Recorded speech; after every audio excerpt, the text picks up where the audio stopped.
Welcome back to Mike and Dylan Hate Drama, where we give advice to the people who need it.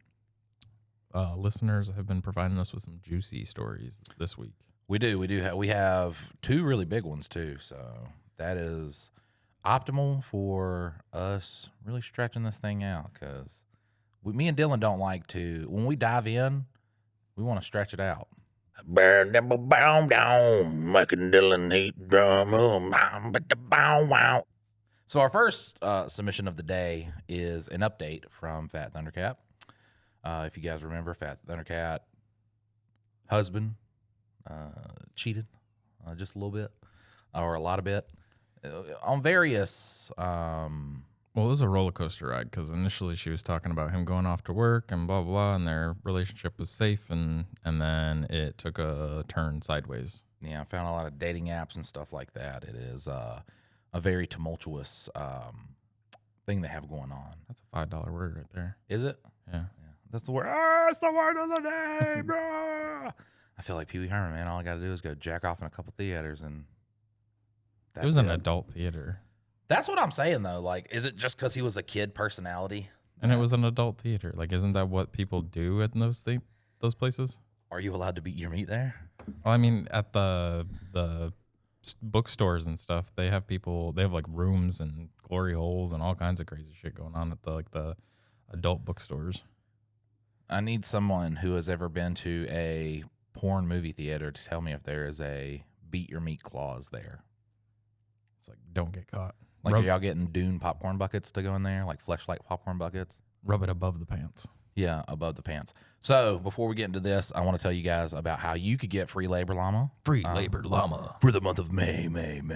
All you got to do, guys, is rate the podcast on Spotify, and then comment down on the episode, and then the names in the comments will get put in a thing and then randomly picked out. I don't know the randomly picked out part. The random generator that we're going to use. So I think we should probably go past just May, because otherwise that's only going to be like 2 weeks that they get to. Oh, enter. yeah, because this episode. So, okay, so we'll do it for till May and till the end of June. Yeah, May and the end of June. All you got to do, rate the podcast, comment down, whatever your comment is, and then at the end of it, free labor llama. It should be a keyword that we have to. You have to do this specific word in your comment in order to pull it up. Yeah. Tumultuous. Mike's love handles. That's what you got to put in it. And somewhere in your comment has to say Mike's love handles, and then we will know that you are entered in to win some free labor llama. Also, guys, if you tell people about the podcast, and I don't know, they come on the podcast and in the comment section say, hey, so-and-so sent me, I guess that'll get you 2 entries. Look at that. Ooh. Yeah. Ooh. That's a double entry. So, do we do the well, no, because I already said Fat Thundercat. Okay. Because I was about to say, do we do the little ones before we do the big ones? We're just going big. Just going big. All right, so this is Fat Thundercat, an update with more context. Boy, howdy. I don't remember sending in those 2 updates. Girl, go talk to somebody. Go talk. She's like, I don't remember. I was just listening to the episode, and then they brought me up. I'm like, what the fuck? I said that? How did they know?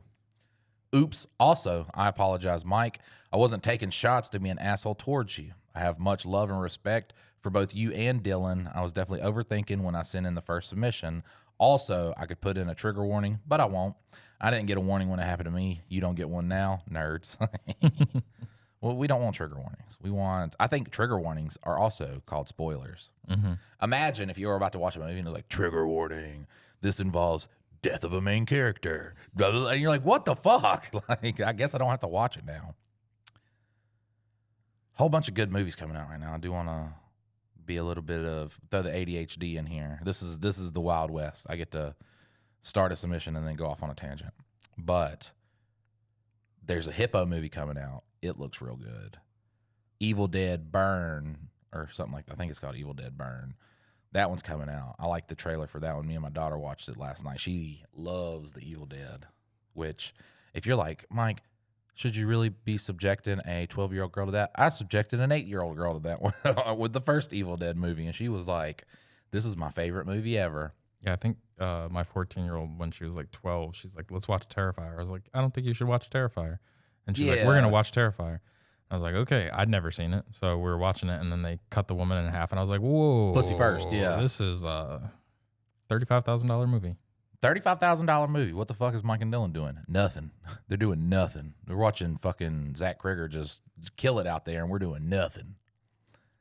STD screenings came back and clean.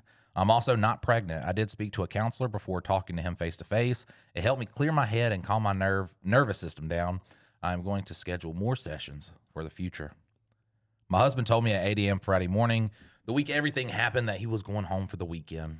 Reality set in that he was going to have to face me and deal with what happened. He came home expecting a fight. I didn't get mad, but showed compassion. That broke something in him. I haven't seen my husband break like this before. He finally owned up to what happened and said he didn't want to be that person. He never said he actually met up with anyone. It was just all talk. He said he never. He said he never. That's what I said that. No, you said he never actually. Like way it was like a jumbled, but you missed the he said he never. The random people online didn't hurt as much when I saw he had reconnected with an ex-girlfriend. As much than when I saw he reconnected with an ex-girlfriend. I spoke to her about it, and she told me nothing sexual was ever said or happened. I don't know her, but from what she told me, she was nothing but, or from what he told me, she was nothing but trouble when they dated. What hurt the most is being so close and having so much to say and watching them walk away. A little bit of Flaskle Rats. What hurt the most was the fact that he went to her for reassurance as a father and as a man. I constantly tried to let him know that I love and appreciate him in all aspects of our lives. We both agreed to individual and couples counseling. All the social media is gone. Locations are openly shared. He calls me every morning and every evening. It's not in a suffocating or controlling way. I don't call him first unless he hasn't called me prior to going to work. And that is just so he doesn't oversleep. He works a very laborious job. Long hours, damn near 7 days a week. I know he is tired. I think I did have a joke, but I missed it because I kept going. Oh, with the social media, now all you got to do is Fat Thundercat's husband as your profile. Yeah, that's when you know somebody's cheated. Yep. That's how you know someone can't be trusted with a Facebook. Or they're super, super, super afraid that somebody might say something to their partner. There's so many of those out there. So many. And every time like I go on a Facebook post and someone's talking shit as one of those, I always comment, who cheated? A lot of things are finally out in the open. We are working on better communication when one of us feels insecure or needs reassurance from the other. I believe if we both put in the work, we could come out of this situation better than before. It'll be a long and draining process, but it'll be worth it in my eyes. I truly love my husband. I know he can do better and be better with effort put in. So I would like to give more context as to what went down while I was pregnant. When I made my last submission, it was from a place of hurt and overthinking everything. All the time, it felt like sex was the issue. It was not sexual, just a mental issue. A previously stated issue that was the fact my sex drive disappeared while I was pregnant. It didn't start coming back until very recently, and I am slowly getting back to normal. None of this is your fault. It sounds like you are saying, well, my sex drive was low. And, I don't know. You gotta, as you do these, you still have to keep in mind that your husband is the bad guy in this. Yeah. I mean, 100%. None of the things excuse him going and talking to, like, he needs to talk to you. Like, that's the key. But, like, I mean, realizing your own, like, parts in this is not a bad thing, though. Right. My husband is a very affectionate man. He loves to cuddle at night and loves to make it known that we are together in public. Not in a weird or controlling way, but a prideful way. His issue wasn't that I didn't want to have sex. While it didn't help, that was the main issue. I stopped wanting physical contact. Not because of him, just due to being physically uncomfortable while I was pregnant. I stopped cuddling, stopped having sex, and pretty much just existed my last 3 or 4 months of pregnancy. Also started self-isolating during that time. I stopped communicating with my people back home. My mental health had gotten so bad that my OBGYN put me on 2 different kinds of anxiety medications. I took 4 pills a day just to function without having random panic attacks. I will own up to the fact that I was a raging cunt while pregnant. I worked through my entire pregnancy in a factory. I didn't hate my coworkers. They were just fucking lazy, and I hated that. That also meant steel toe shoes, concrete floors, and nowhere to truly get off my feet until it was time to go home. My job also required me to do a lot of bending down and squatting. I was incredibly uncomfortable, confrontational, and did not want to be bothered, especially when I finally had the chance to rest. So you just out here killing it in life, pregnant and working, and this cunt still cheated on you? I mean, that's how you have to look at it. Like, there's too much, he's a wonderful guy, and you're the problem in your text. That almost makes me feel like this is not Fat Thundercat that sent this submission. That was like a husband or something like that. You know what I'm saying? Yeah. She's just putting too much on her and alleviating the husband of all the this being his fault. You know? I think she's giving the context of what this time period was for right. how she was reacting to it. And like, I don't think it's bad to like be self-aware enough to be like, hey, during this time, I probably wasn't easy to get along with, blah, blah, blah, blah, blah. And this pushed like, so it's giving context to the scenario. Like right. She can't just be like, well, you know, I was pregnant. So all this, it's exactly like the kids that have, or the parents that have a kid with some sort of developmental, like it doesn't just give a free pass. And so just because she was pregnant, yes, she was working and all this other stuff. Yes, all that is solid. And she was doing the best she could. That is the context for what pushed him. And like none of it ever absolves the guy for right. doing what he did. And I think she's going to get into that. But now, this next part is important. I have PTSD from some things that happened to me in my sleep. I won't go into great detail. I was 20 and someone took advantage of me while I was sleeping and intoxicated. I woke up halfway through and realized what was happening. I couldn't physically do anything to stop it due to the circumstances. I was still drunk and laying on my stomach and arms. I couldn't move, so I calmed myself down, went back to sleep, and reported it the next morning. What a fun Easter Sunday that was. Jesus. And as guys, we got to make other guys afraid to do that shit. That's that simple. I mean, you want to nip that shit in the bud. You be a fucking go to a party, you know, with like 40 people, and then a guy try to start kissing up on a incapacitated female. If y'all all just beat the shit out of them, that's going to tell the next guy at the party that might do that he might get the shit beat out of him for doing that. So. You just put him on his belly and hold down his arms. That's what I'm saying. That's a real man right there. That's what. Oh, you like doing this? It's like you fucked that dude in the ass. That's gay. It's not gay. Oh. No, it was not gay. It was a message. And then as soon as you say that, it's like, fuck, well, I'm not doing that. Fuck. We sending messages here. Yeah.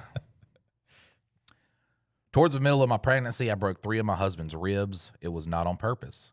I had fallen asleep, rolled over, and punched him in the chest repeatedly after he tried to cuddle me. Oh, Jesus. One punch man over here. Apparently, I'd also told him that I didn't love him and for him to get away from me. I have zero memory of this happening. I know it did happen because the next day I went to touch him and he winced, rightfully so. He did tell me what happened the next day, but he played it off as to not make me feel bad. I felt and still feel like a piece of shit. I don't believe in putting hands on your loved one unless they deserve it. He has felt like I actually hated him since this incident. Like, under no circumstances should you hit your loved one unless they have deserved it. If they're asking for a good ass whooping, then you deliver it for them. But in any other case, you don't. I know I made him sound like a really bad person in my last submission, but he isn't. I know who I married. I knew he came damaged when I met him. After going through all of this, it reminded us of why we fell so hard and quickly for each other. I don't want anyone to think badly of him, as I truly believe he is a good man who made a mistake. I believe that if we put in the work, we can move forward from this. Thank you guys for reading my submission, and thank you for the advice. Now, to even out the shots, Dylan, your mohawk is mid, and you need to stay away from skateboards. You're going to break a hip. With love and respect, Fat Thundercat. That was an old man joke. What did she say to me in the other one, though? Something about me being fat. I don't know. P.S. The shots fired were just jokes. Mike, give me that Hulk Hogan voice real quick. All right, brother. Fire back if you got the balls, brothers. Oh, fire back if you got the balls, brothers. Also, whomever wanted to come at me in Spotify comment section, homie, chill. It's not that serious. We could have a discussion without being pricks. That was my point then, and it's my point now. Y'all have a good week. Good luck with the upcoming films. If I ever get the ability to help out, I'd love to make the trip. Maybe I'll even help Dylan fight off a homeless person. You wouldn't be helping Dylan. In that instance, you'd be helping Inward Boy. Yeah. That's right. Turn into my superhero alter ego. N-word boy with the power to stop the truck with the window down on Mike's side as a guy just flails a knife at him, and Mike is powerless to do anything. I wish we had a camera so we could show that that's not how that played out. Buddy Roo, he was 6 feet away from us. No, he was not. With a knife. He was like at least 20 feet away from you. Absolutely just going off. And I'm like, Dylan, just pull up there, bud. He was 20 feet away from you, and then he wasn't even walking towards us. He was standing by the window talking shit. He was not coming up to the car. That cop going, he's one of the good ones. Just because he was also black, okay? That's why it's super and the funny. cop going, he's one of the good ones. I was like, I was just so perplexed. And then he was like, yeah, out of the homeless people, he's one of the good ones. I was like, oh. He only threatens to kill some people sometimes. That's it. And then only brandishes the weapon every once in a while. This happens to be one of those times, but as long as you tell him to stop, like as long as you don't tell him to stop spying on a grown woman and her small child, then he does not get threatening with his knife. If you let him just, When I have important parade preparations going on right now where I am making sure that nobody's parked on the street, that is the thing that we really need to be concerned about with right now. Lexington is more concerned about the stuff that they do than the people. They're like the barbecue festival, though, If someone was like, threatened to blow up the barbecue festival, they're like, it's like Jaws, though, really. We can't stop. It's the barbecue festival, bro. Who cares that a kid got ate during, the last Who would festival? we be without the barbecue festival? Right. Like, we would just not exist. We would just be a small town in North Carolina instead of the barbecue capital of the world. Self-proclaimed. Yeah. Every time someone tells me that Lexington is the barbecue capital of the world, I always go, self-proclaimed. Well, and that's the craziest thing with the whole barbecue festivals. I really feel like by being so protective of it, you're just showing that your barbecue is not that good. Like the fact that you don't allow anybody else to like bring barbecued chicken or ribs or brisket or anything other than Lexington style. Like you don't even have Eastern style or South Carolina style. What the fuck did they do with Bridget's Kitchen during that time? Is he not allowed to open? Yeah, he's allowed to open. It's just they can't do anything outside, which technically, with the way they're set up, they have like their own parking lot and stuff. Technically, they could just like close that off and they could do whatever the hell they wanted in that parking lot. We need to make shirts and give it out to like 100 people. Real barbecue at Bridget's Kitchen. We have no affiliation with Bridget's Kitchen. I know it's just delicious. Yeah, I know the owner, Dale. Like, if you talk about real barbecue in Lexington, if someone was like, I heard you guys are like known for barbecue. I'm like, yeah, go to Bridget's Kitchen. Because he makes actual like barbecue. Well, and that's the problem is like Lexington barbecue is not that bad if you're willing to stack it up. Like, and I prefer brisket and I prefer ribs and I prefer chicken and like barbecue. That's barbecue. But Lexington style is barbecue too, but the fact that you have to like keep it in its little bubble so you don't put it up against anything else, like you're showing that you're not that actually proud of it. Like you should be able to just allow it to be, because you do have a lot of transplants here, and so when they come, they're expecting to try a bunch of different kinds of barbecue, and Lexington barbecue should be one of those. But it shouldn't be the only thing, and it shouldn't be a soggy ass fucking sandwich of a mixed bunch of like I should be able to try all the different barbecue places. Like you've got Speedy's, you've got Lexington barbecue, you've got Honey Monks, you've got all these other ones.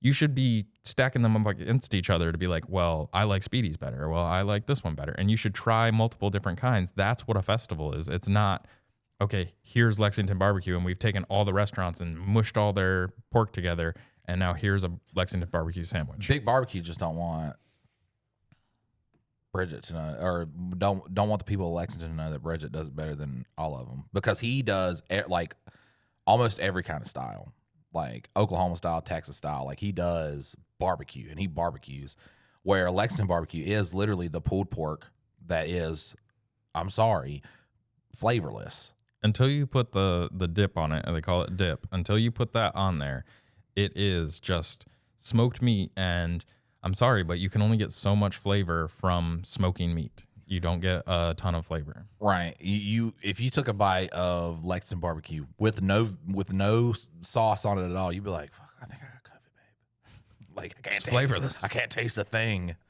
And then the wife takes a bite and is like, oh my God, we have COVID. Oh my God. And then they take a bite of the macaroni and cheese and they're like, well, I could taste this. And it's dog shit, but I could taste it. All the barbecue places, their macaroni and cheese is just, I think Barbecue Center does the best macaroni and cheese. Yeah, if I'm in town. Wait, Barbecue Center does not have macaroni and cheese. If I'm in town, my favorite is Barbecue Center. That's the one by your house, right? Right. That one I like, but I have to get like a whole cup of the sauce, the dip, so that it can actually have a bunch of flavor to it. But when it comes to like all the rest of them, like they're all right, but none of them. The first experience with barbecue that I had is I moved down here and somebody's like, you got to try barbecue. And I was like, yes. And they took me to Stamey's in Greensboro. And I was like, why? What is good about this? And they're, oh, you use that sauce over there. And so they've just got it on the table. And so like I put some on and I took a bite. And I was like, that's all right. Let me put some more on. But there's only, since it's a liquid, it can only take so much flavor because then all the liquid like just goes off. And either you have like a soggy bun or you've just got like this soup that you're eating out of if you're eating like a chop plate. I'm sorry, but it's just, I was like, this is the thing that you guys are the most proud of. If you really want to know like what to get when you're down here, I'll give you a little guide, okay? If you're looking for the greatest tenderloin biscuit you ever ate in your life, you go to Country Barbecue in High Point. Well, yeah, I guess it is technically High Point. Yeah, it's technically High Point. There's a Country Barbecue Express also in High Point. And then there's a Country Barbecue on Wendover. If you want just good barbecue in general, you go to Bridget's. There's a lot of good barbecue places. Like there's Barbecue Center has one of the best, or not Barbecue Center, Speedy's. It's one of those. They both have really good hamburgers. But Barbecue Center has a fucking phenomenal hamburger. They don't advertise that bitch at all. They're like, get the barbecue while you're here. I'm like, you guys have something that I feel like you do better than all the other places, but they're just like, barbecue. Their hamburger's really good. Stamey's, yeah, you just don't even go to Stamey's unless you like little potatoes. Their little potatoes with the ranch that they got, that's just fire. So another really good place for barbecue, though, if you like it like the way Bridget's does, is Black Powder Smokehouse. It's in Jamestown. Yeah. Their burn-ins are fucking phenomenal. Their whole, like their mac and cheese, like everything about that place is just delicious. Yeah, I worked right down the road from them. That place is really good. But that's one of those places, too, that I wish I could tell you what comedian made the joke, but he made a joke about barbecue places are the only restaurants that'll laugh at you because they don't have something. Because you came too late? Yeah, because you'll be like, hey, can I get some ribs? And they're like, at 2 o'clock in the afternoon? Oh, hey, Jimmy, this guy wants some ribs at 2 o'clock in the afternoon. Boy, you should have came 6 hours ago. You should have got out of bed 6 hours ago if you wanted some ribs. Like, they're the only place that will make fun of you because they ran out of something. We used to work at, I used to work at the Pipeline, and we would get that catered. That was like my favorite day because we'd get like a big catered meal pan of it. And so you just get to eat as much as you wanted. That was so good. Because that shit's expensive too. Fuck yeah, it is. All right. I'm going to move on to the next submission. This one was submitted by Nobody. This is actually an update from the sister written out of the will. I submitted a story about my sister getting written out of my parents' will. I just wanted to give an update. My sister tried to get her ex locked up for harassment because she didn't respond for days and he was worried. He was arrested and waited about a month for court. He won. It was dismissed and he was a free man now. She's about to lose her motorcycle because she refuses to pick it up from their old apartment complex. All the stuff she refused to take is now at my parents' house. I live in an apartment on their property. That's a sweet setup. Right. So if she decides she wants to come get it, she has to see all of us. She texted our grandfather on his birthday and tried to call him and just talk shit about everyone she's ever met.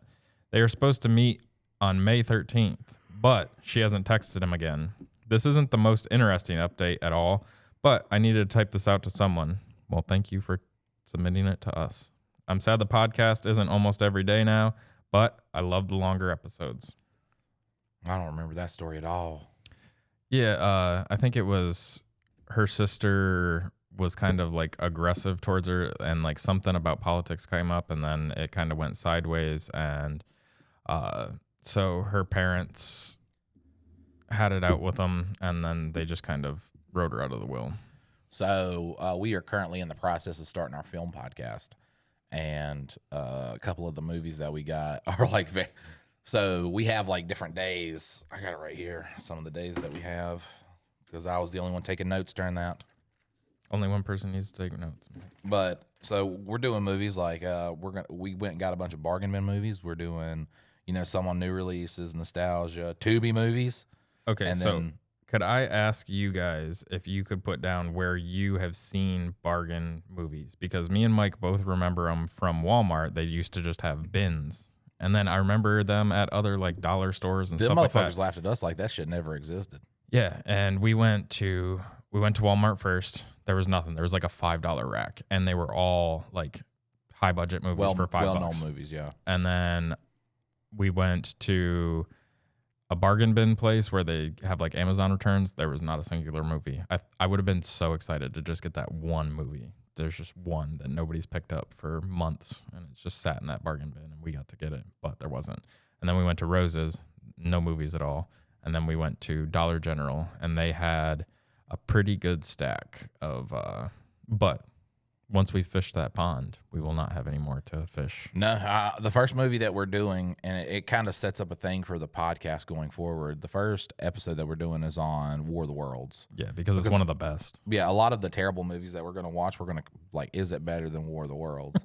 But these movies aren't going to have a $10 million plus budget. These are going to be like movies that were shot for $17 in a pack of Newports. So, hey, that's how we did Clever Sykes. Yeah. So this one is from Doc. Am I the asshole for submitting to Mike and Dylan Hey Drama? Yes. Hey, Mike and Dylan. Since I found your podcast, I have been listening to a couple episodes every time I hop on the Xbox. I didn't even know we was on Xbox. I just watched an episode from 3 months ago where Mike mentioned needing someone that was an expert with a 6-shooter for a movie he was trying to write. I figured since I have a love for Western movies, own a few cowboy action guns myself, and live near Lenoir, North Carolina, about an hour and a half from High Point, I would try to get in touch and see if I could help. Love you guys, or love your guys' content, and hope you keep it up. Sorry for reaching out through a submission, but it seemed like the best way to get in touch at the time.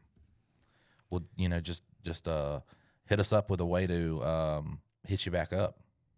We got his email, but there we go. But yeah, if you want to, I think that movie is going to be a very high budget movie. Yeah, so Vengeance is a year away, at least. Yeah, we have a 7-minute that we're shooting Saturday, and then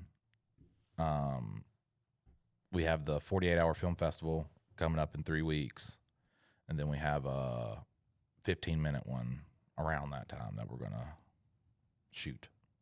That's the horror, or not horror, but the I think either the Mothman. Yeah, I thought that was the next one. Yeah, I think we're gonna do the Mothman. Run the Kickstarter off the Mothman, so we can do a feature of the kayaking movie.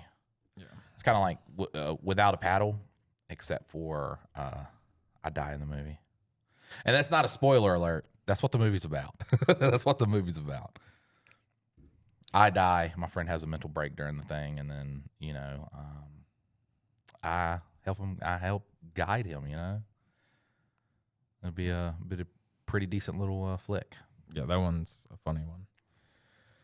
It should be funny. All right, we got one from Ricky. Hey, Ricky, just a heads up. The voice to text does not work. We can't decipher what you were saying from voice to text. Also, Ricky, too. Ricky would call in when we had the landline, and he would be in a truck with the windows down, just like, hey, guys, what y'all doing? Yeah. So he tried to text the voice, and he tried the voice to text us, and it is gobbledygook. Yeah, we couldn't tell you what it's about, bud. But this one was very coherent, so I added this one. So 2 of them didn't make the cut, Ricky, but this one's in. Hey there, Mike and Dylan. It's me, Ricky, from Oklahoma. At 1 hour and 10 minute mark in the 2DJB episode, you guys were talking about being a dad. Back in March 2010, when my son Brody was 6 months old, I found out that his mom was cheating on me. So I kicked her out of my house. Fuck out of my house. Fuck out of my house. Fuck out of my car. As she was packing up her things, she looked at my son's room where he was napping, and then at me. I then said, "You go, he stays." Without a trace of fight for him, she said, "Okay." He's almost 17 now. Yes, there have been times when being a single parent sucked. Yes, there were times when I wanted to say, "Fuck that kid," and give up on him. But I could never imagine doing that to him. My, quote, real dad, Rick, abandoned myself and my brother to be a real piece of shit. My stepdad was abusive until I realized that someone my size could defend himself. I learned a long time ago about the type of dad I wanted to be. I may not have always been the best dad, but I was always there for him, and I hope he sees that someone who was broken tried not to break him, but love him to the best of my ability. Anyway, love you. Bye. And that's all we're trying to do, you know? That's all we're trying to do is, especially for the people that's had it rough, you know? It's people that's went through shit, trying not to send other people through shit. Well, I have those, all the social media, like, short videos, basically a meme of it's when my kid loses their shit, I'm trying not to lose my shit so I can teach them how to not lose their shit because I'm still learning how to not lose my shit. Like, it's just this cycle of, like, you're trying to do better than, like, your parents, or maybe not your parents. My parents, I know for a fact, tried to do better than what their parents did. And I feel like if you're at all, like, a decent parent, that's what you do, is you're just trying to do better than what was set as an example for yourself. And if you do that, you're not going to be perfect. I mean, I don't think there is really a perfect, but you're going to. Besides me. But you're always trying to. I want to be a better dad than I was yesterday, and that's hard to do. But it's one of those things where you're always trying to improve, and you're gonna fuck up along the way. But for you, Ricky, you being there and saving him from what I'm guessing is probably not a healthy mother relationship, you've done a million times more, better. Yeah, more than your dad did. So that's what's up. That is what's up. So our next submission, our final submission of the evening, is from Goatman507, who sent us that wonderful story about him getting towed in a lake that he had fell in because his plastic boat came out from under him. And when you're looking at the clock and you see that it's 32 minutes, you have to understand that this is a 4-page submission. So this is why it's the last story of the it's going to be, we're probably going to, tangent off a bit, and it is a long story. But it's a good one. You ever been in an escape room? Yes. And they fucked up. I've only done it. I think I only did it once. Like, I've been to them because we were over there at the haunted trail place, and they've got them there, and so we filmed like music videos and stuff in those. But the one that I actually went to, they fucked up they didn't reset one of the clues, so we got the clue before we were supposed to get the clue, so it throws the whole fucking story out of whack. So you already had access to that, so you're like, how does this number work? And you haven't been led down the trail to solve the problem. So they were like, oh yeah, that was our bad. I was like, give me my money back. Defcon Brown at the Shake Shack. That's the title of the story. What's up, daddies? Goatman here, or Nick, or whatever you want to call me.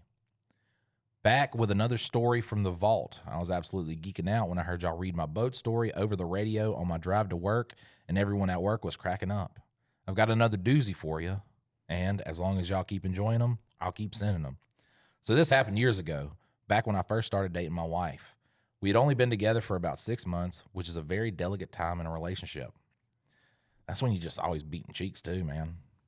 Yeah, well, it's starting to wane at that point, but like you're starting to get into real life. Yeah, real problems. Like you have to go through real obstacles and shit, and you're just like, oh man, is this the person that I want to? I mean, the sex for those first 6 months was spectacular. It's so funny, like how you view somebody, and then how one thing can change your perception of them. I told that story about when we were young, and there was this girl I was crushing on, and we were all playing hide and go seek or something, and she had got found, okay, and she's running around the house, and she smacks her fucking shin on a trailer hitch and like fucks her leg up horribly, and like she's like sitting there screaming and shit like that, and I was like, oh man, I'm not attracted to her anymore.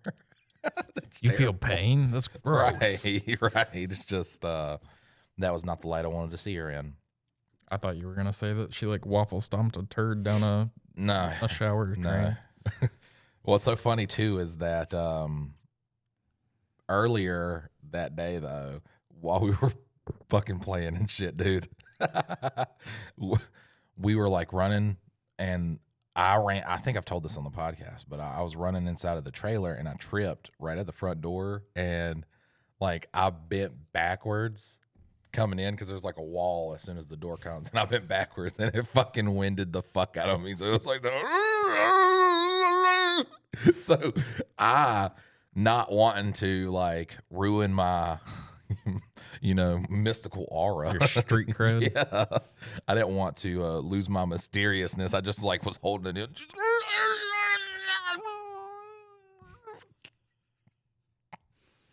So I go to the back, and her dad, and then my stepbrother, his stepdad, or not my stepdad, stepbrother, stepdad. There you go. That's the whole sentence. Are you from West Virginia? They were in there just like rubbing my back, and like, the wind will come back, son. And I'm like, I love watching people getting winded. It's the funniest shit. I'm so sorry.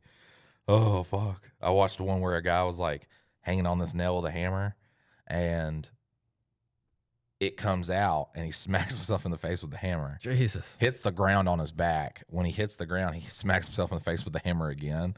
And he's just like sitting there just going to the camera, just I love it, man. It's the funniest fucking sound. I'm sorry. If you get this kid David at the old box place that I used to work at, he was on the jumbo, which is funny because he was tiny. He was like 4'8", grown man, 4'8".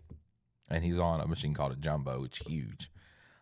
Huge flexo folder gluer, and he's like adjusting the rails, so he falls off, and we all like run up because we're like, fuck, he got fucked up from that. And he's just crawling, going, call an ambulance.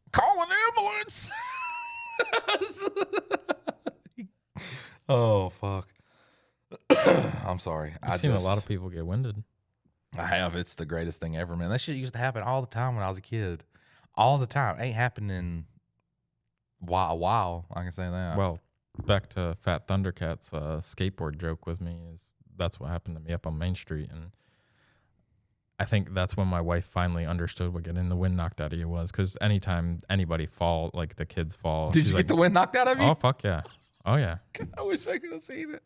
Dude, it was terrible. Like, the skateboard just stopped, and I went and landed directly on my chest, and it was just like, wind gone. Was your daughter there? Oh yeah, no. Yeah, my 5-year-old, she was like, Daddy, we need to go to the skate park so you can skate without hitting cracks. And she tells me that I'm like too old to skateboard on the sidewalks anymore.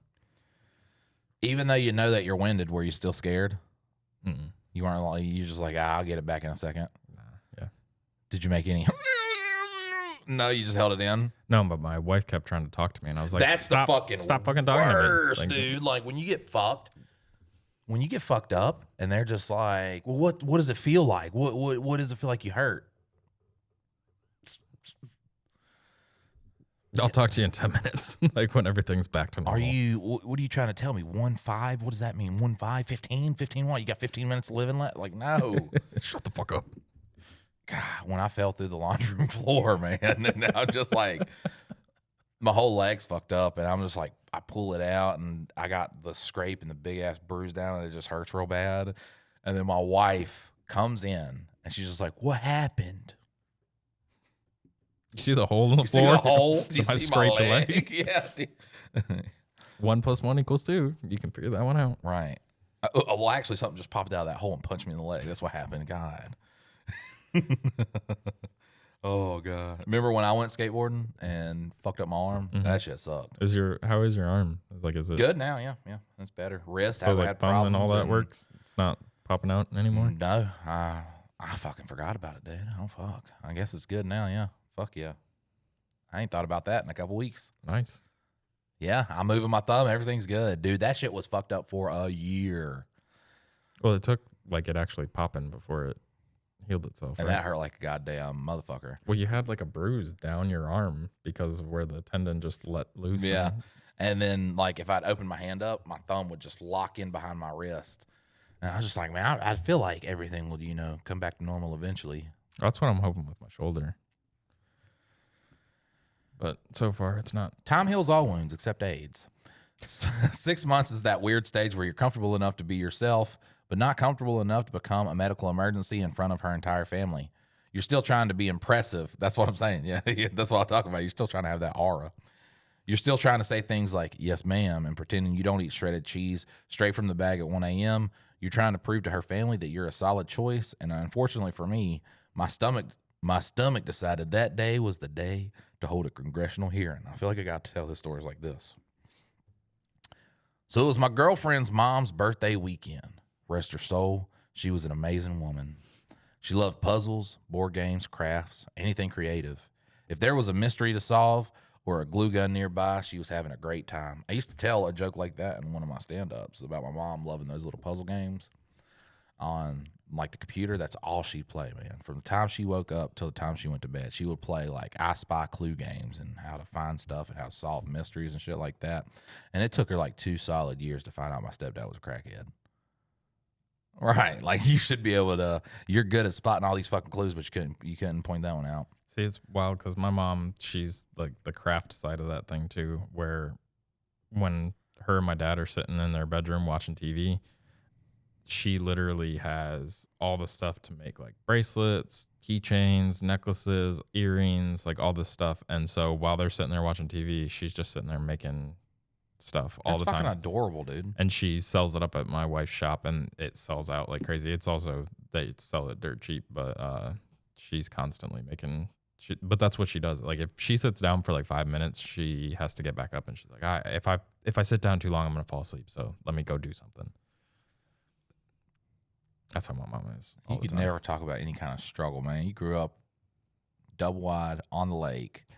Single wide until I was with a Brady Bunch mom who was single wide until I was 13. A dad who instilled wisdom in you, dude. You just had I had a great foundation, but I can talk about struggle. You was rich with love. Yeah, exactly. Yes, I was. Go. But one of her favorite things was escape rooms. She loved the challenge, the pressure, the thrill of beating the clock before the buzzer went off. So my girlfriend invited me to go celebrate with her family. It was her parents, her 2 brothers, my girlfriend, and me. We were going to do an escape room, then go out for Italian food afterwards. You just going to like a pizza place? Yeah, Italian food. Going to a fucking Mr. Sketty's? And I'm thinking, perfect. This is a great bonding moment. I'm going to solve puzzles, look smart, maybe earn some future son-in-law points. I walked in trying to be Sherlock Holmes. I left fighting for custody of my own dignity. At first, everything was normal. We were finding clues, opening locks, checking drawers, looking behind paintings, doing all the usual escape room stuff. Everybody's having fun. Then, out of nowhere, I feel it. That low rumble. That ancient warning. That deep internal bass drop that says, hey, buddy, whatever plans you had today, cancel them. Isn't it crazy how that always happens in the most inopportune places? Dog, we got to get fucking... What is it? Goat Man? Yeah. 507, whatever. You gotta get on a podcast, dude. Like, what the fuck? Wordsmith. Yeah, you gotta come down here and be on an episode of Mike and Dylan Hate Drama Tell a Story. But isn't it crazy how, like, if you're 5 miles away from a rest stop or something, that's when it hits, and you're like, oh, I gotta make it to the rest stop. Or, you're going for a hike. Once you've made it as far away from the bathroom as possible, that's when it hits. Like, it's always in the most inopportune times that bass drop that he's talking about hits, and you're just like, fuck. Dylan always talked about that. He was like, man, I always got to poop at the wrong moments. Yeah. So me and him was like, hey, let's go explore some of these abandoned buildings. And we're like climbing through one. We're at like the 2nd floor. And he's like, I told you, man, now I got shit real bad. Yep. It's always when I'm super far away from a bathroom. That's when I learned the best way to poop out in the like woods is instead of just like trying to like hang your ass out or like sit over a log or anything, it's to just sit up against a tree. So you got the tree and you just sit against it like it's a toilet. Yeah. And yeah, but I mean, as a kid, nobody's like, hey, that's how you do that. And when I figured that out, I was like, okay, I can poop anywhere. I think it's from being homeless. I knew how to really. We were like 16 at that time. Well, we also went camping a lot too, so it was just like a poop in the woods type situation. But so when did you learn it? 6 or 7. Yeah, that's about when I was 7. exploring the woods with my friends and figured it out. When my stepdad lost the house when we lived near Allen J. Elementary, and then we went camping for a couple months. That's when I learned how to. And dude, I just thought I was like, man, we're out here camping, dude. This is the life. We're out here camping, having adventures. I'm going to the lake, throwing stuff in there. It's very fun. And then I tell my teachers that story, and they're like, we're gonna have you talk to the counselor, bud. I'm just like, what? We're just on this really long camping trip, guys. Where do you go after the camping trip? Oh, we're going to that other park. Yeah. We like to stay at one spot, but then once like cops and stuff start coming by a lot, we go to a different spot. Yeah, it's just pooping in the woods is hard, especially if you take a girl out there and she's like, oh, I gotta use the bathroom. I'm like, listen, either you could poop on a tree, or we could walk 2 miles to Speedway. And she's like, I am not pooping in the woods. I'm like, all right, well, I guess we're walking 2 miles to fucking Speedway. Women they're so bougie. Oh, my 5-year-old is like a little boy. She has went outside of our living room, opened the door, and went outside. And I was like, what you doing? She's like, oh, I just had to pee. I was like, what? But that's the best pee. It is. Dude, if you have a porch that you could pee off of, that's where you feel like a person. It's like a primal thing. Yeah, until your neighbors cut down all the shrubberies between you. That's what does suck during wintertime. I can't do it because, like, I'll go out there to pee and I'll just see a family out there playing. I'm like, I'm not trying to catch a charge right now. Just peeing. Which is crazy, too, because, like, you know, Dylan talks about all this stuff. I feel like when you got to go, you got to go. Except for when I got to go, every single time Dylan gets mad. What are you talking about? Like yesterday when I pooped here. Oh, because you save your poop to come here and then you gas out the whole front area. And then you want to like spray it with Febreze, but it's still like a biohazard just covered up with a faint Febreze smell. And you save it to come here. Like that's the thing is you leave your house and then as soon as you get here, you're like, oh, I got to poop. Because I just woke up and threw on some clothes. I hadn't had time to poop. Dylan was Wake like, up hey. a little earlier. Dylan was like, hey, we're 8:30. We're heading to the studio. And I'm just like, all right. And then I'm up at 8:15 getting ready. Yeah, but the time doesn't change. It doesn't matter whether we come in at like 7 o'clock in the morning or you come in at 10. You're like, as soon as you get here, you're like, oh. That one yesterday was foul too because I had ate some cereal at like 1 o'clock in the morning. So funny story about peeing in public though is I was riding. I think I just dropped you off, and you know there's like the cleaners on Main or whatever. Is that Main Street? Yeah, Main Street. And so I'm riding, and I'm stopped at the stoplight across from Speedway, and I look over at the cleaners. And this lady walks like a little boy, tiny little boy, over to the like side of the building, and he just starts peeing on the side of the building. I was like, couldn't you just go inside? Like if you just were a patron of this place, wouldn't you just go inside and go to the bathroom? But she had like this little maybe 3 or 4 year old boy just out for the world to see on the side of the building, just peeing on the side of the building. It's like, what is the Big Daddy from? Mm-hmm. Yeah. But they didn't let him pee inside the restaurant, so that's what happened. But guys, I want you to take a moment right now, okay? And I want you guys to Google coin laundry in Lexington, North Carolina, okay? Coin laundry, COIN, laundry, however you spell that word. Could you just, hey, Google? No.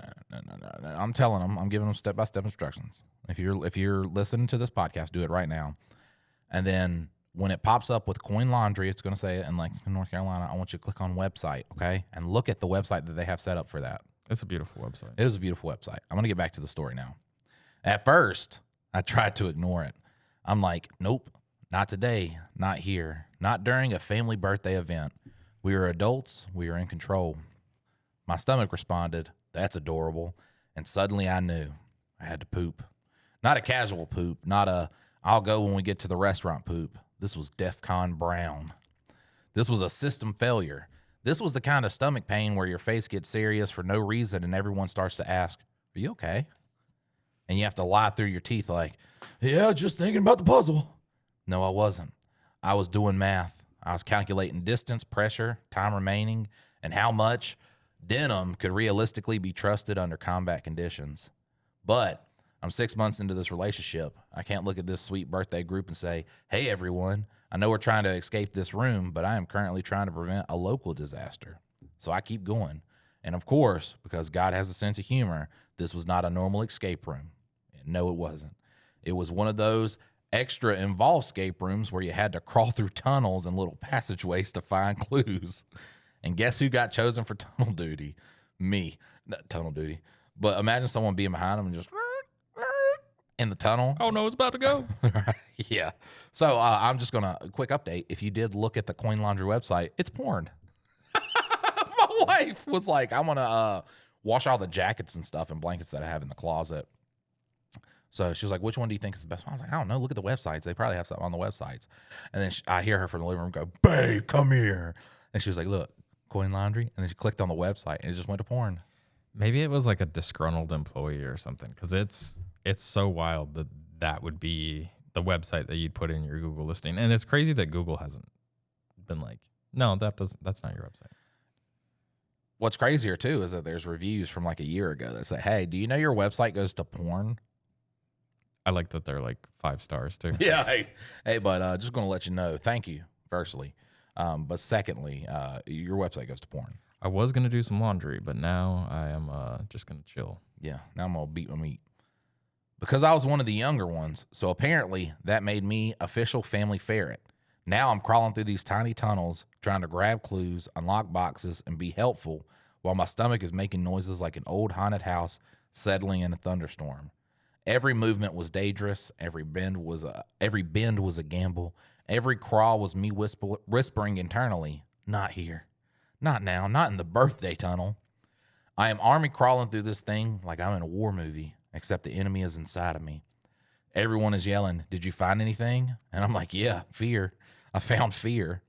At one point, I'm wedged in this tunnel trying to reach for a clue, and I swear my body hit me with a final warning, like a little pop-up notification. Storage full, please delete immediately. But somehow, through sheer willpower, panic, and the kind of clenching that deserves its own Olympic category, we escaped the room. Everybody else was celebrating because we beat the clock. I was celebrating because I beat my colon. People were high-fiving. I was just standing there sweating like I had just disarmed a bomb with my ass cheeks. Then we all get into the car and head to this Italian restaurant for our mom's birthday dinner. No, you poop there. Yes. You poop right then, there. 1 second, guys. Because that's one of those poops, too, that just evacuate your body. And you're just like, right, all right, good. Wipe it up, gone. Should have just, you should have just took care of business right there. That was a rookie mistake, bud. All right, so birthday dinner, Italian food of all things, because apparently the universe looked at my situation and said, let's add garlic bread. I'm driving my girlfriend and her 2 brothers in her Equinox, and about 2 minutes into the drive, I realized something very important. I am not making it to that restaurant. That restaurant could have been across the street, and I still would have needed a helicopter. At that point, I stopped being a boyfriend. I stopped being a guest. I stopped being a man. I became a search and rescue operation. My eyes are scanning the road like a submarine radar. Gas station? No. Wendy's? Too far. Random patch of woods? We're not there yet emotionally. Then, glowing in the distance like the pearly gates themselves, I see it. Shake Shack. Beautiful, beautiful Shake Shack. So there was a guy that I used to work with at the factory, and he literally carried a roll of toilet paper in his truck everywhere he went, because anytime he felt the urge to shit, he would just pull off the side of the road and go shit. And I was like, man, that's bold. But then I had another guy that I worked with at the pipeline. We'd work 12-hour shifts. He would not poop at work because he was like former military. He's like, I control my body. My body doesn't control me. I was like, no, that's not how that works. Go poop when you need to poop, bud. Right. That's not how that works. I didn't choose Shake Shack. Shake Shack chose me. I whipped in that parking lot like I was landing a plane with one engine on fire. I didn't even park correctly. I just got the vehicle close enough to legally abandon it. I threw it in park, looked at my girlfriend and said, you're driving. No explanation, no goodbye, no I'll be right back, just you're driving, like I was leaving for war. And our brothers in the back are already gone. They are laughing so hard they've basically become furniture. My girlfriend is laughing. The whole car is in shambles. Meanwhile, I'm trying to get out of this Equinox with the grace of a folding lawn chair in a tornado. Then comes the walk. Everybody knows the walk. The emergency bathroom walk. You can't run because running is dangerous. You can't walk normally either because normal walking is for people who still trust their body. So I'm doing this stiff leg panic waddle across the parking lot like a penguin with a secret. That's so funny too because, in my life, there have not been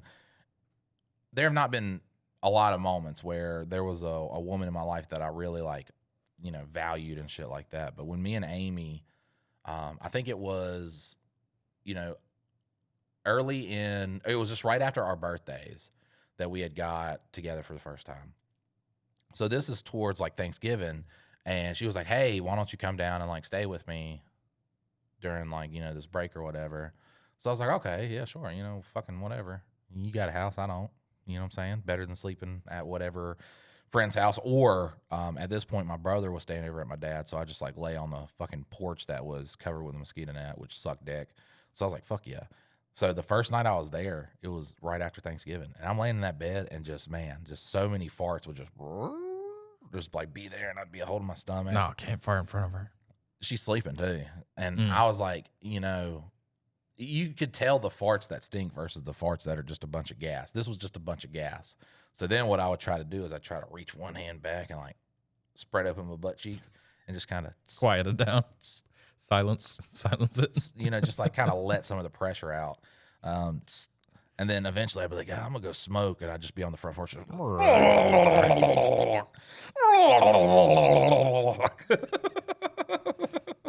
Oh, I'm so glad this was the day before Ring cameras. Because imagine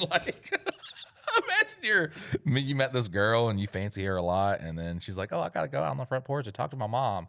And she's out there and she's just.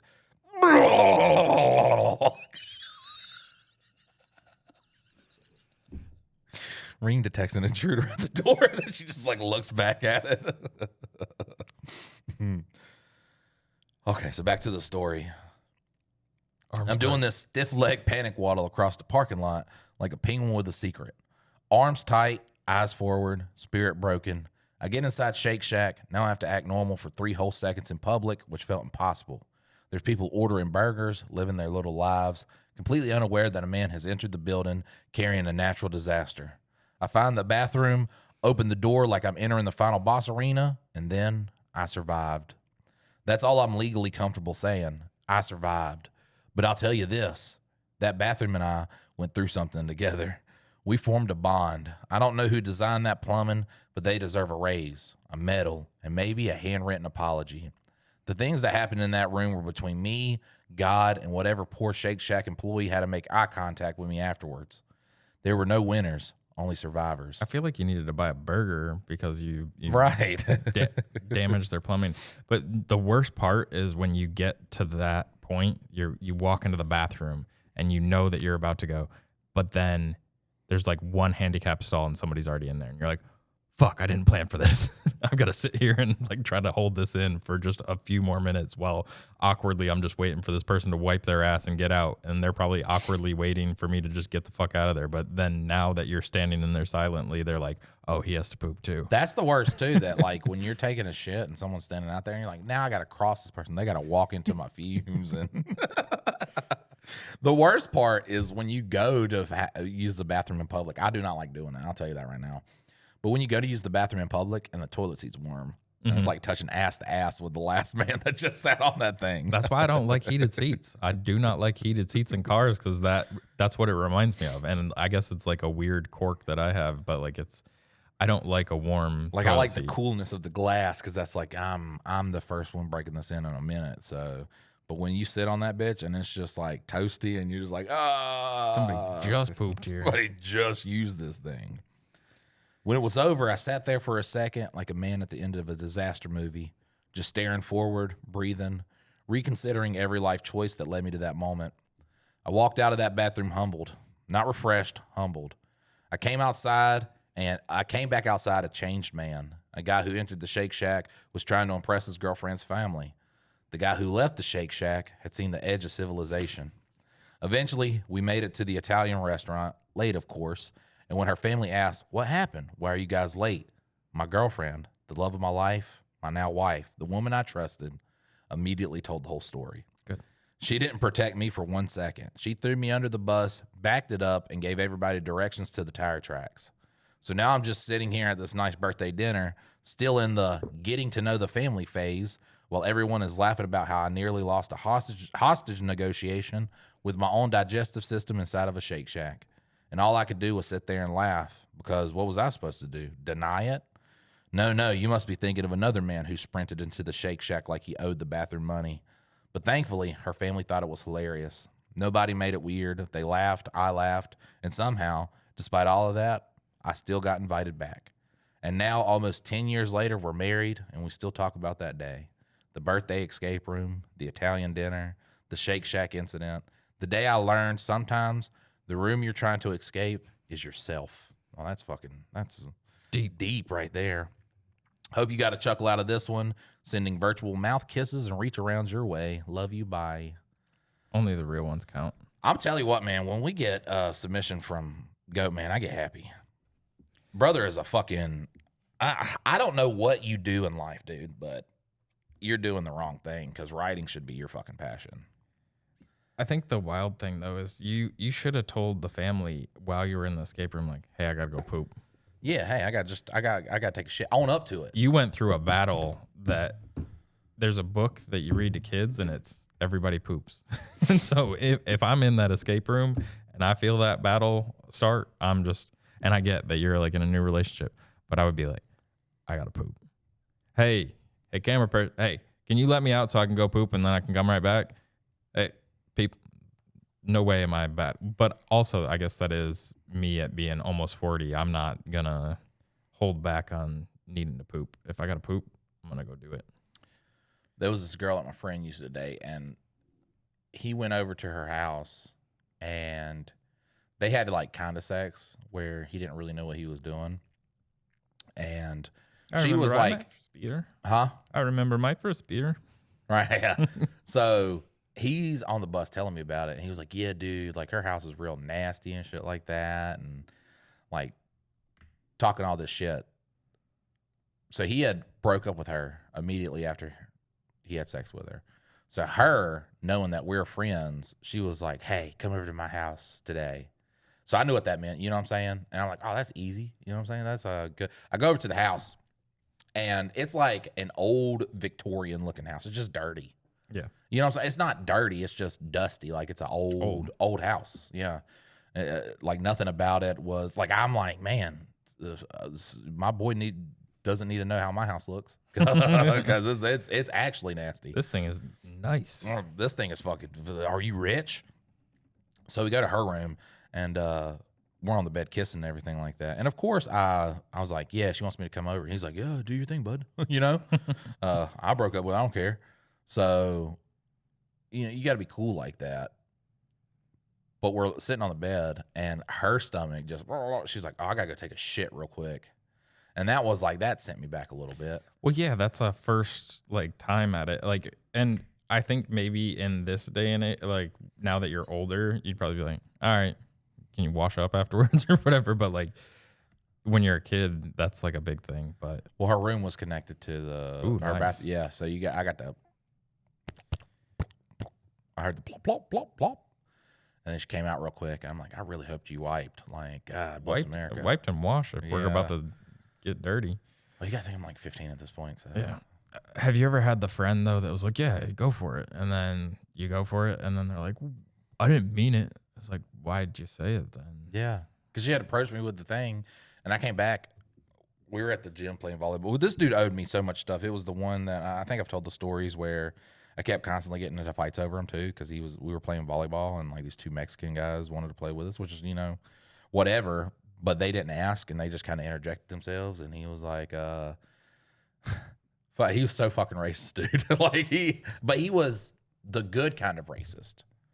He was to your face racist. Like that's he didn't hide behind it. Yeah, that's a Chad, dude. Like if you're gonna be racist, be racist. You know what I'm saying? Like let everybody know that you're racist. But he was like, hey, because one just like came up and smacked the ball. He's like, hey, we're playing here. We're LO playing hero. Can't you understand what I'm saying? Oh. And he's like, like just like fucking talking shit. So of course I had to fight the two guys. So he had owed me a lot of stuff. But I came up to him and I was like, what happened between like you and a girl? He was like, well, I went over there and her house was like real nasty. And then also she had laughed during the sex and he thought like she was making fun of him and shit like that. So he was just like not a good experience. And he's like, her house is disgusting, dude. Talking all that shit. And I was like, well, she's mad at you because of all that stuff. So obviously she's like, hey, I'm gonna have sex with his friend. And because I was just telling him about it. I guess not necessarily she only lived right up the road from me too. So, and she wasn't bad looking. She wasn't like a fucking dime piece or anything like that. But he immediately was like, yeah, go for it, man. Just like, you have my full, praise from it too. But I did ask before we did it, and I felt kind of weird asking though. I was like, you've like showered since yesterday, right? Because I ain't trying to, really meet my friend. You know what I'm saying? Like, yeah. I'm not trying to get any closer to him than we already are. She was like, yeah, I had to ask that because she did just go down there and just like throw it down before.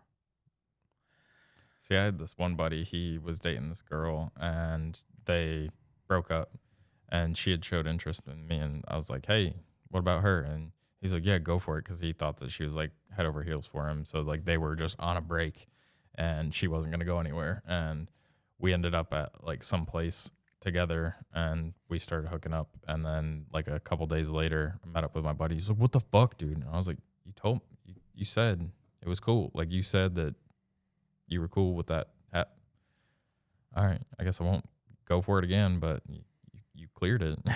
I'm not going to turn down a beautiful woman because like I would if you said like, hey, that's not cool. Don't do that.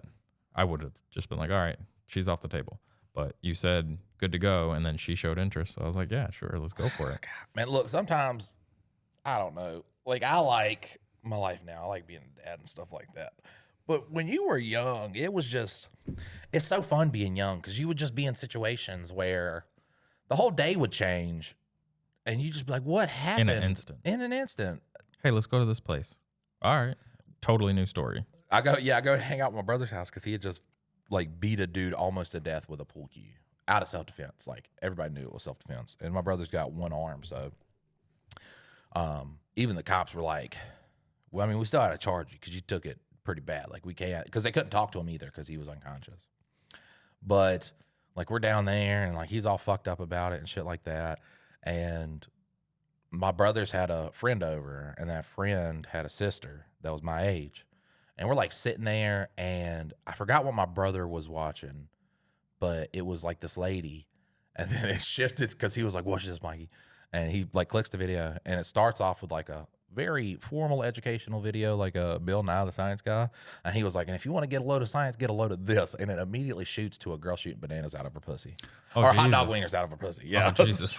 So, it was like, it was the early internet days where you thought you were watching something and it was not. So I was just like, what the fuck? I've seen ping pong balls. I've never seen hot dogs. Yeah. So I walked back to where my other brother was and he was like, oh, did he show you the video? And the girl's like, what's on the video? And I'm like, well, it starts off like this educational piece, you know what I'm saying? And then a girl starts shooting hot dogs out of her vagina. And she was like, wow, that's crazy. You want to go outside and suck on my boobs?